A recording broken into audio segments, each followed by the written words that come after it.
Alors c'est la deuxième marche citoyenne à Chambéry. Et donc cette fois-ci, je dirais le message principal, alors qu'il vient d'y avoir le rapport du GIEC qui aurait dû créer un sursaut de nos dirigeants notamment, c'est de dire assez de blabla, assez de petits pas. Maintenant, il faut du rebond, il faut des pas de côté. Alors quand vous dites ça, on le sait pour tous ceux qui suivent, il y a de plus en plus de voix, et puis des voix assez extraordinaires. Je pense à Christine Lagarde qui a déclaré il y a un an, si on continue comme ça, on va être tous toastés, rôtis et grillés. Donc les choses elles avancent, non ? Ben, le problème, c'est ce qu'on dit, hein, c'est qu'il y a beaucoup de discours, effectivement, tous les jours, il y a des responsables qui ont ces discours-là, mais les actes ne sont pas du tout à la hauteur. Aussi bien les actes, je dirais, de nos gouvernants, de nos collectivités locales, mais aussi les petits actes de rupture des citoyens. Il faut vraiment qu'on change de braquet, qu'on passe la vitesse supérieure. Il ne suffit pas de parler, il faut agir parce que la situation devient très urgente, très chaude.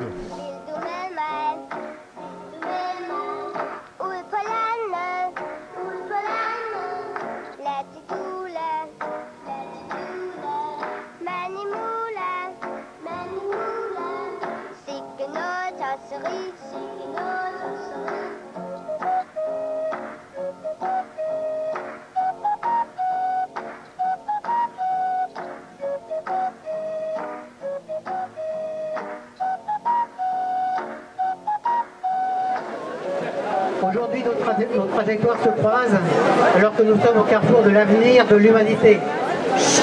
Nous sommes unis par un même défi qui concerne tous les êtres vivants sur la planète, le dérèglement du climat. Le dérèglement du climat, nous pourrions le répéter 7 milliards de fois, puisqu'il concerne chacune et chacun de nous. Aujourd'hui, avec seulement 1,1 degré de réchauffement global, le monde a déjà beaucoup changé. Les pays du Nord sont de plus en plus affectés par les conséquences du dérèglement climatique. Donc le rapport du GIEC dont on va parler tout à l'heure, il dit qu'il est encore temps. Voilà, donc il faut vraiment y aller maintenant. Je pense que c'est quelque part la dernière fois, on peut vraiment s'en emparer à fond en tant que citoyen. Bon.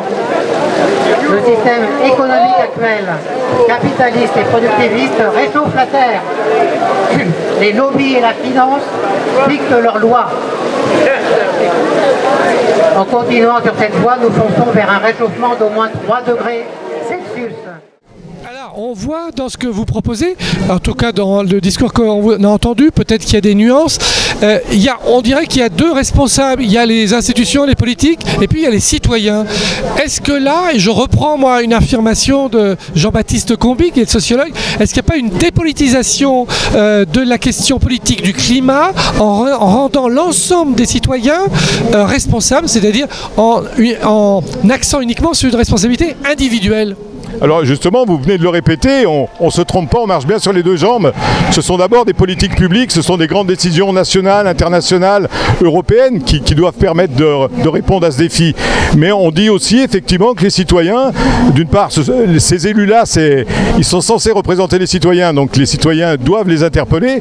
Et puis on a quand même, on a notre part de responsabilité, ou en tout cas on a notre part d'action.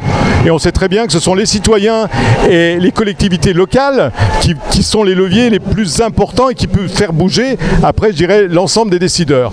Mais on ne se trompe pas, c'est bien les deux simultanément qu'il faut actionner.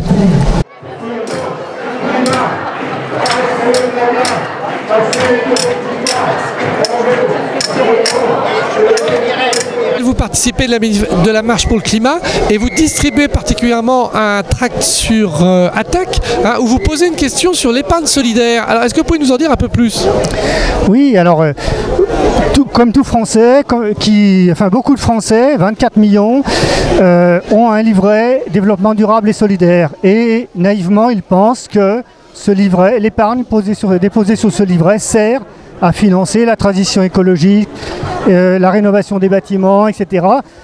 Dans les faits, la gestion de ce livret est complètement opaque et sur les 100 milliards collectés, seule une petite partie sert à la transition écologique. Et qui c'est qui s'occupe de gérer ce fonds? En fait, ce sont les banques qui collectent, qui peuvent permettre d'ouvrir ce genre de livret. Et après, les banques en gardent 40% pour une gestion libre et le reste est transmis à la Caisse des dépôts et consignations qui en fait la gestion. L'objectif de la campagne menée par 350.org et Attac, c'est de sortir les milliards d'euros collectés d'une gestion opaque et que en fait, les banques ne puissent plus les utiliser pour les 200 entreprises multinationales qui en fait génèrent 90% des gaz à effet de serre.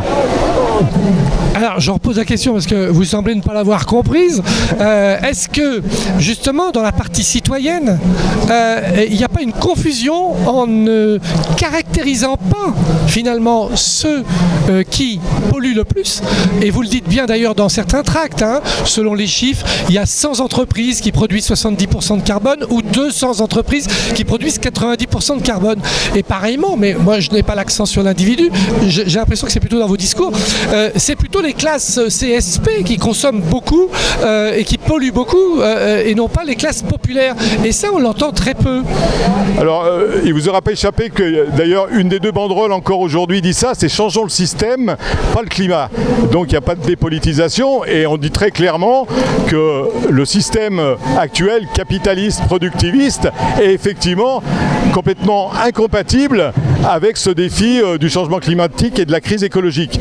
Après, en termes de classe sociale, c'est évident qu'il y a des individus sur la planète qui ont plus de marge de manœuvre pour faire ces changements de comportement.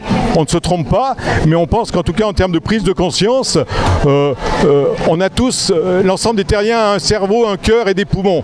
Et ça, c'est universel, et donc la prise de conscience, elle est universelle. On peut encore rester en dessous de 1,5 degré.